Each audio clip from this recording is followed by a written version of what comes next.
अंतराग्नी किंवा योगाग्नी जेव्हा प्रज्वलित होत जातो, साधक जेव्हा प्रयत्नपूर्वक तपस करत राहतो, त्यातनं मग सहैतुक तपस अहैतुक तपस आपण पाहिलं, त्या साधनेचा परिणाम म्हणून त्याच्या ठिकाणी जो अग्नी प्रज्वलित होतो त्यातून काय घडून येतं, आपल्यामध्ये शरीरामध्ये पाण्याचं प्रमाण हे जास्त आहे आणि त्यामध्ये रेतसचा जो अंश आहे त्याच्यामध्ये प्रकाश, ऊर्जा आणि विद्युत या तिन्ही शक्ती एकत्रितपणाने आहेत, त्याला त्यांनी म्हटलंय तेजस.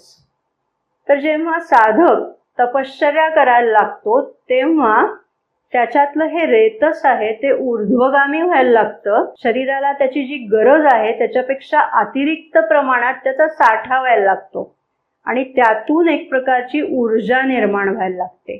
ही ऊर्जा जेव्हा वर वर जाते, अभिप्सेचा अग्नी माहिती आपल्याला वर उसळत जातो, तसा हा जो अग्नी आहे तो जेव्हा वर वर उसळत जातो तेव्हा त्यातूनच म्हणजे रेतसमधून तपसची निर्मिती होते, तपसमधून तेजसची निर्मिती होते. तेजस, तेजस्वी शब्द आपल्याला माहिती आहे.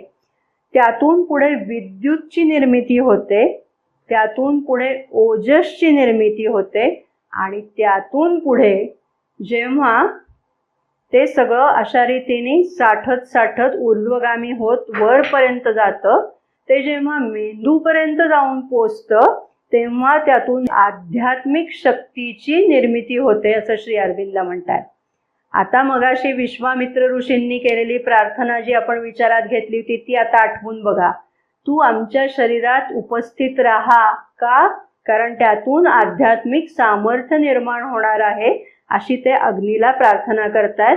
आणि अग्नी हा बाह्यत्वानी अग्नी आणि अंतराग्नी दोन्हीचाही इथे संबंध आहे. त्याचप्रमाणे एक मुद्दा लक्षात घेण्यासारखा आहे तो म्हणजे सत्व रजतम याचा जो आपल्याला एक त्रिगुणांचा म्हणून विचार माहिती आहे, तर त्यातला जो रजोगुण आहे हा रजोगुण जेव्हा ऊर्ध्वगामी होतो, हा रजोगुण जेव्हा उन्नत दशेला जातो तेव्हा त्याचं रूपांतर तपसमध्ये होतं आणि मग असा साधक हा आता ईश्वरी शक्तीचं माध्यम बनतो.